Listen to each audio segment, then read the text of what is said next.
Hi,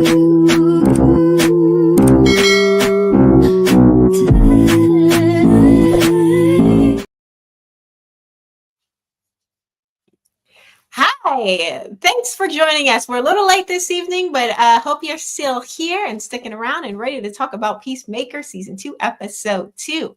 So my name is C the Superior, and of course, I'm not here alone. I'm here with my co-host, the great Grand Slam Poobah. How's it going today? I am still celebrating. Last week was my birthday, but I'm keeping the party going because this is my last off day. I'm going to work tomorrow, so let's keep the party going. I was going to sing the song from season 1 of Peacemaker, but it's not the same song. Oh, you know what? Well, let's talk about it because if you're here, thanks for being here. Grab your drinks and leave us something in the chat. Let us know what you thought of the episode. Like the video as we discuss full spoilers of the episode. This is an after show, so we discuss full spoilers. But when it comes to the song, the intro of the show, I've come to the realization that I do not like James Gunn's choice in music, period. Like there has not been, outside of maybe like Guardians of the Galaxy, where there were some bangers, like Superman, the songs were sucking. All of these Peacemaker songs suck. Creature Commandos suck. Like, what's going on here? You know, I didn't like every track from Creature Commando, right? But there was 2 tracks that I ended up downloading, and these the 2 tracks that I downloaded, it had and forgive me, I don't remember what the scientist named, that was the skeleton. But they had 2 really, really good tracks that I liked from here. This particular track, it has to grow on me. I feel like when we watched Peacemaker, I felt like I was binging it. So I was watching 1, 2, 3, 4, etc., right? And eventually I was like, do you really want to I've said and said, I want to sing this at karaoke. I think he has good, I don't question his taste in music. It's just sometimes I'm like, I wouldn't download that for me, but this is cool. Well, speaking of cool, we got the coolest member of the trio just joined us this evening. It's vibrating Vic. What's going on? The vibrating sensation. No one vibrates more than Vic. That's right. What's poppin', yeah? How you doing? You got a little bit of a glitchy mic, but we can hear you okay. But as far as the music, how do you feel about the music of the series, James Gunn's music choices? I don't like them. Jack says he's okay with it. What do you feel about the songs? I don't know. I feel like elevator music a little bit. Like, I don't know. No. You know, well, it's not giving like, I want to jam to this. Like, it's definitely not giving that. So I'm surprised y'all talking about the music. Like, but I get it. You know, it's been a minute since we all been on the same episode and stuff like that. But I find it so humorous because I will reveal something about myself. I love elevator music. So when you said that, I was like, I love it. Like sometimes I hear it, like, I was like, hey, this is a gem right here. Let's go. He does like the Sonic song, so no, don't do that to Sonic. Sonic tracks. We're gonna put this in the chat. Who has better tracks, Sonic the Hedgehog or Legend of Zelda? And we all know it's Sonic the Hedgehog. So let's not play. Let's not. Legend of Zelda. They have good music. I mean, you know what? Mystic Cave Zone is popping. I'm like, that's Sonic the Hedgehog. That's Sonic the Hedgehog. That's Sonic 2 right there, boy. See, Silhouette. No, Silhouette. This is a lovely gentleman. Said Sonic Green Hill iconic. Wow. This ain't even a video game conversation, but shout out to Silhouette Animator. Thanks for being here. Sorry for the delay. We appreciate you. And thank you for being here. What's going on, Jack? That's a good-looking guy. That's a man. But this week's episode, again, we have Peacemaker. He is still dealing with a lot of issues in this episode. He has to get rid of the body of his other self, right? He has to still deal with this unrequited love between him and Hardcore. We have our other characters. Of course, we have, what's his name? I keep forgetting his name, the big guy. I want to say it's like... I like that. I like him. I forget his name too, but I was just saying the guy in the chair. Oh, the guy in the chair. He's dealing with some new things. We get a new character this episode. Flurry, I think he is. I'm sorry, just a spoiler right here. I loved him. He was just so fantastic. He made me laugh. Yes, he was fantastic. Hilarious. He was fun. I did want to say real quick, because I know you guys did episode 1 without me, and shout out to you guys. But I wanted to ask you, because I had to watch episode 1 and then 2 to catch up, right? What was your thoughts? I don't know if you guys spoke about this, but what were your thoughts about the retcon? I'm sorry, when they reviewed all season 1, and we reviewed season 1. Check it out if you're interested in it. But towards the end, and they have where Peacemaker and he's talking to the Justice Gang, and we all know the last time they were all together, he was talking to the Justice League. Because I just thought that was so interesting that they retcon that. I'm sorry, I have a hard time pronouncing that word. But did you guys have any thoughts about that? Yeah, we spoke about it briefly, but I think that I think that they did a really good job of cutting it in to make it look pretty seamless. I like that they did that in a way that made sense, or like it wasn't just like they just decided not to address it. They addressed it by retconning it, and I thought that was really well done. Okay. But great answer, Vic. I mean, no, I just liked how they left it wide open. You know what I'm saying? For him to go in any direction, you know. And mind you, and at the end of the day, I don't think he's gonna go in either direction. I think he's just gonna end up as part of his own team, just like Amanda Waller's daughter. Yes, she has a couple things going on with her this episode. She goes back into her ex's home, and I feel like this is the home that they shared in order to get like some hair creams, right? She's got to do her hair. It's wash day. And her having this kind of interaction with her ex, right? What did you guys think about this? Because I thought it was a little weird. Why is the ex acting so weird to her? Like, I don't understand it. Yeah, that's true, because we didn't really get to see the downfall of that relationship. Yeah. Unless there's something that I don't remember. So No. For them to just start with static like that was kind of weird. It kind of, but from at the last same time, season, they were together, right? Everything was happily ever after. I do remember something in this season 2, when they said they have issues because she decided to start up this security business as opposed to them moving back to Gotham, because these two people, they're from Gotham, which is interesting that we do get that crossover. This is the second time we had a Gotham crossover so far in this series, which is why I was kind of speculating in previous episode that I feel like we're going to get some Batman Bruce Wayne cameo. Maybe not, all the way Batman, but a Bruce Wayne, I can see us seeing like a back of the shoulder of a Bruce Wayne. But yeah, I don't think I'm sorry, I didn't mean to interrupt. I don't think we get Bruce Wayne, but I do think we get someone who is definitely someone from Gotham, though. But I don't think we get Bruce. Yeah, that's true. I wouldn't be surprised if we get like Harley Quinn. I'm trying to think of or like Two-Face, or like the Joker. To an extent, I could see Harley Quinn but I'm just curious because since James Gunn took over, who still stays here and who, you get what I'm saying? Like who still comes from the DCEU, I guess it was. I'm sorry, all this stuff is still confusing to me. So I'm wondering who they could still take over. So I could see a Harley Quinn to a degree if she stays. But I think of someone that's like, like it's a villain, but you hear their name, you're like, oh, that's this guy before they become like the Riddler or Clayface or whatever. I can't think of anything. I did like Silhouette's comment here. I don't know if you guys highlighted, so forgive me because I had technical difficulties. He said, why move to Gotham unless rent is cheap? Gotham's cheap. Rent is probably very cheap because you don't get to live there long. Yeah, it's definitely cheap because you got to fight crime and everything else. Got to fight your way into the door. But I remember an interview with James Gunn mentioning that if the characters don't specifically mention it, then it's not canon. So they haven't said anything about Harley Quinn yet. So maybe she's not yet canon as far as what's her name's Harley Quinn goes. But yeah, I guess I can see if anyone, I feel like she would fit in the like the vibe of the show, Harley Quinn. Maybe the Weasel. If we have like a budget for that kind of, CGI, I feel like Weasel could potentially make a cameo, and that will also cross over between Creature Commandos at that tie in there too. Margot Robbie. I was gonna say, didn't they have what's the Weasel's name? I'm sorry, I'm so terrible with these names.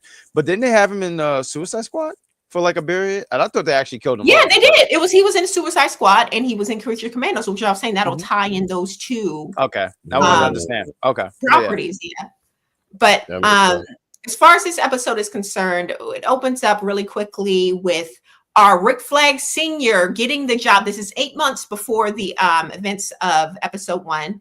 He's promoted to this high position, and he immediately asks to see the files of his son's death, which was like, bro, we already know Peacemaker killed him. He gets like the whole file. He sees everything written out in plain before his eyes. So that has to be really traumatizing. But he clearly has a grudge against Peacemaker because of, the murder of his son, justifiably so, right? But that's the reason. Oh, okay. Yeah. No, I honestly just thought that he wasn't a John Cena fan and he liked Cody Rhodes more, but go ahead. Well, that's probably something too. Okay.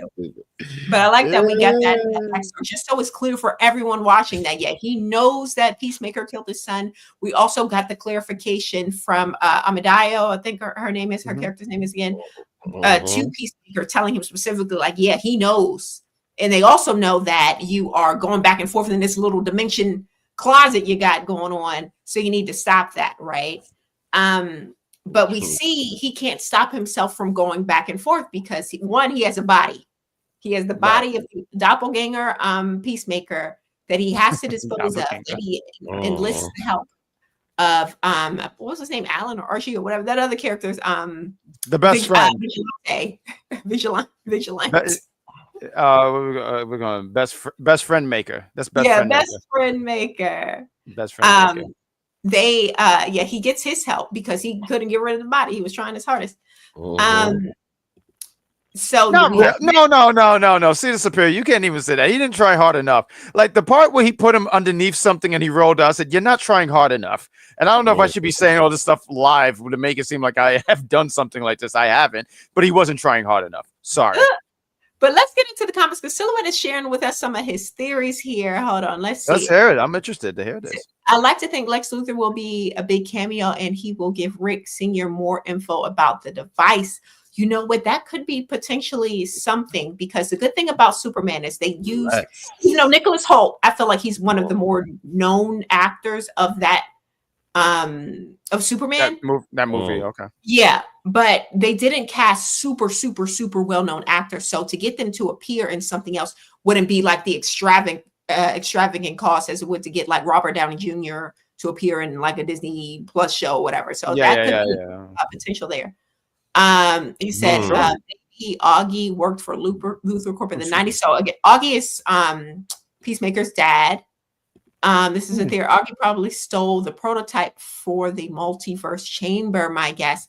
Yeah, I did hear something. I did hear something about how Augie's closet dimension thing is very similar or directly related to Lex Luthor's kind of multi-dimensional thing that he had Superman and them in. So there's definitely a thing here. But this is his take. He said the alternate Earth is Earth X. Is his theory. Okay. The man in the high castle. I won't say that word. I'll try not to cuss. We'll say the S word. Yeah, so that's Chris too. He killed in the monster. It's a monster. So I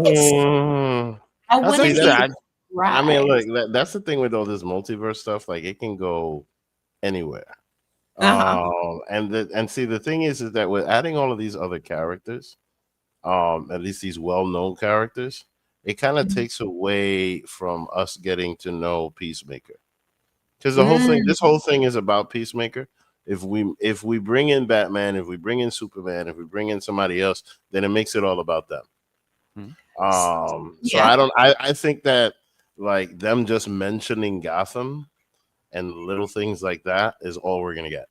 But remember, season 1, we got that thing at the end with the whole Justice League, right? No, I mean, the ones that they come forward. I don't think it's going to be anything direct contact, if that makes sense. I think it's just going to be like where these characters are canon to the main characters in other projects, if that makes sense. I kind of to piggyback on what Vic is saying, because I think he's saying some great things here.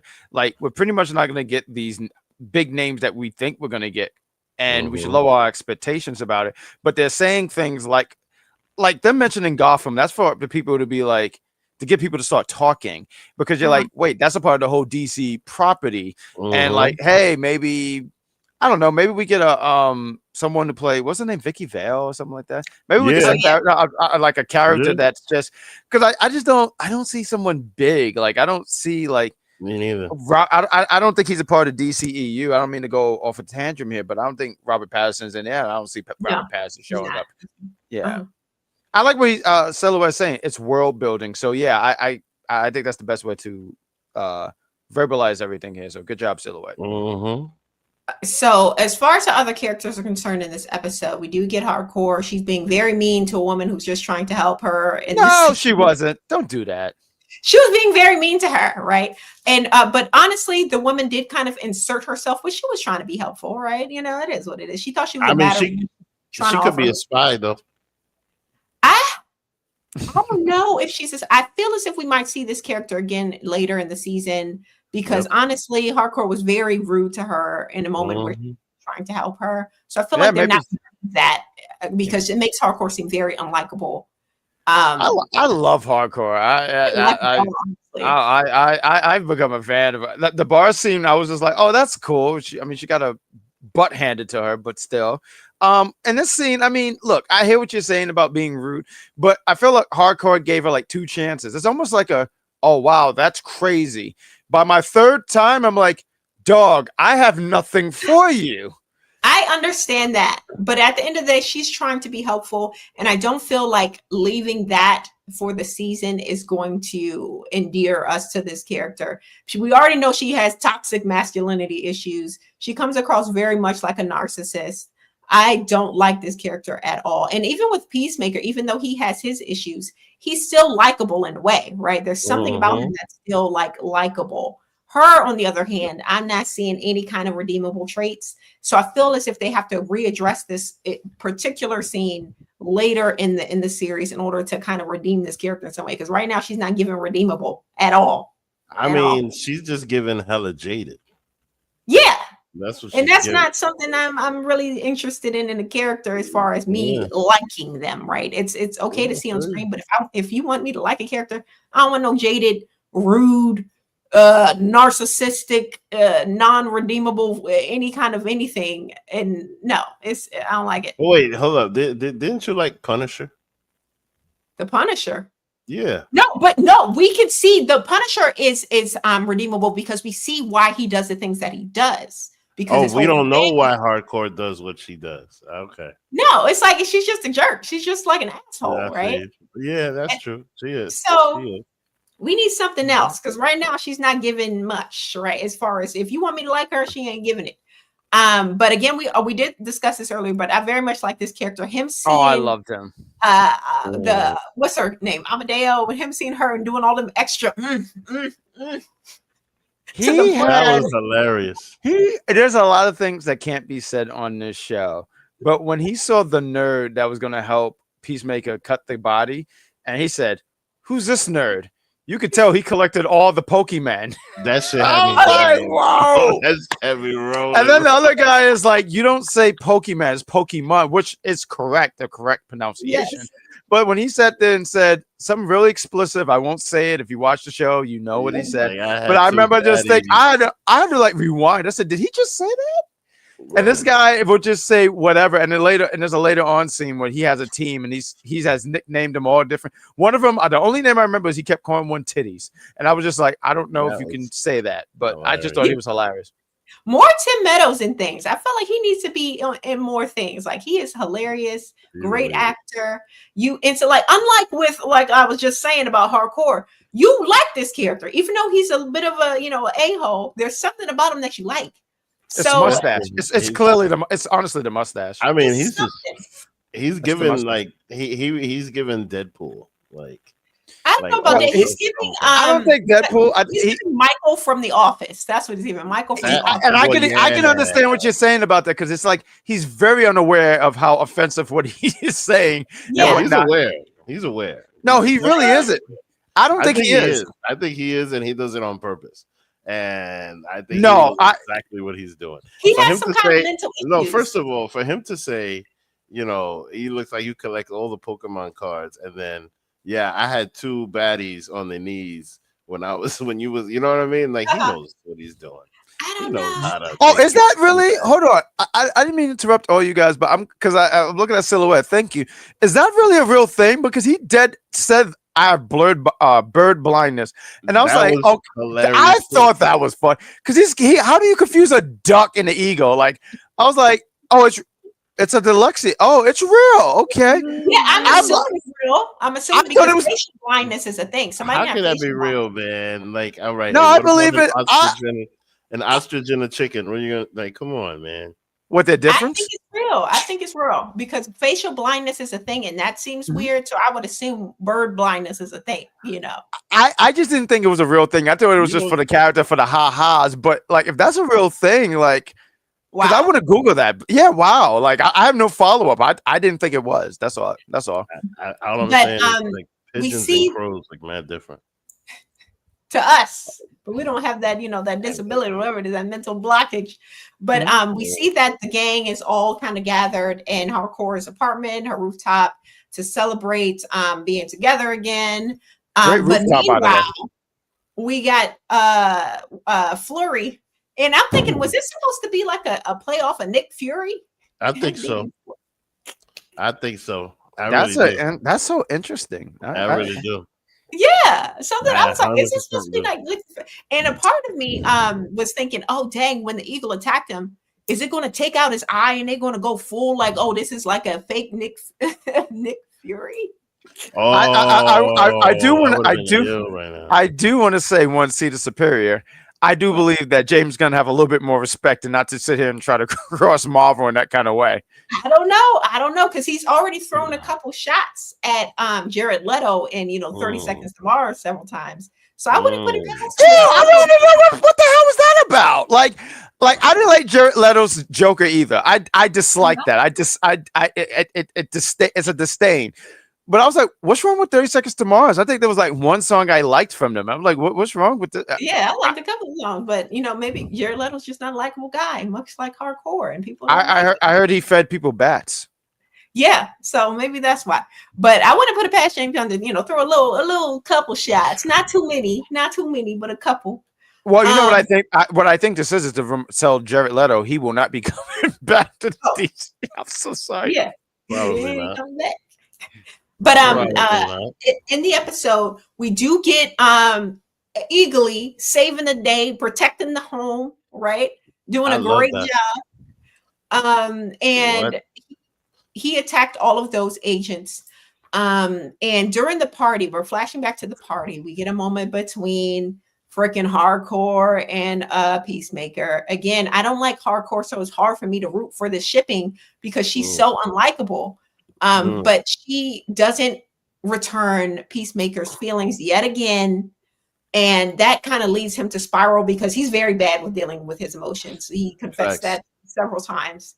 So even knowing that the agency is kind of peeping his activity as far as the multiversal door is concerned, he goes back into the door, right? At the end of the episode, in order to connect with Hardcore of this other universe, the Hardcore that he's staring at the phone lovingly and longingly and like really ruminating on this relationship that really never was in his universe, and kind of doing that in this other universe with this other person.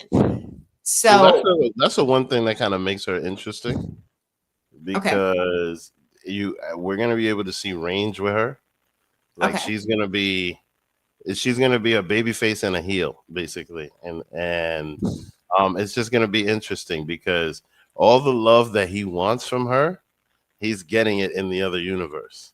So yeah, this exactly. is like a crazy mind fuck, because it's kind of like chasing the girl that you really like, and she ain't trying to give you no play, but then all you got to do is walk through the door and she's ready. You know what I mean? Exactly. Like I mean that kind of fantasy resonates, I think, with a lot of men. So yeah, it makes it very believable that he would do this, because why is he saying in this in his universe? Because he has nothing there. No one likes him. He got nothing. So this other universe, this other stuff has so much. you know, in his He got eyes. people chasing him. He got people monitoring him. Yeah. And yeah, you're absolutely right. Like you know, the other universe is like a drug. But to bring it back to something the Silhouette animator said in the comments about this alternate, the one Peacemaker that died being evil or bad or something, I can kind of see that because he's still working with his family, his father, and his father was with the White Dragon, and he was, you know, very much a racist, at least in this universe. So I can see there being that potentially still, and they're kind of like, you know, not that great of a superhero trio. Right. Kind of like Jackasses a little bit. I can see that. that. Makes sense. That makes sense. I did like something that he pointed out because I do think that was a really cool touch. He was talking Silhouette, and he was pointing out the signals that was going on because he did try to contact her again, but he was in his timeline or whatever, how you want to put it, in his universe. And when he got there, that's when they started having like the text and everything go through. I thought that was a pretty cool touch too. I just wanted to touch on that. I thought it was pretty cool.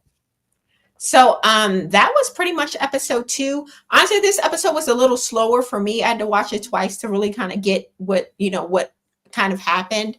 But what did you guys think of the episodes? And do you have any predictions? Because I have a prediction, and I'm going to say it now.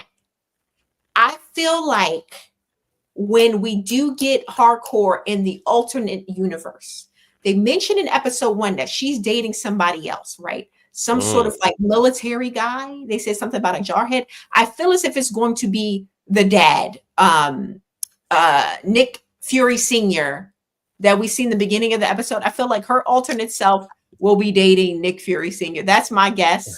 Because who else is jarhead, right? That's my guess. That's my prediction. But thoughts on this episode and any predictions for future episodes?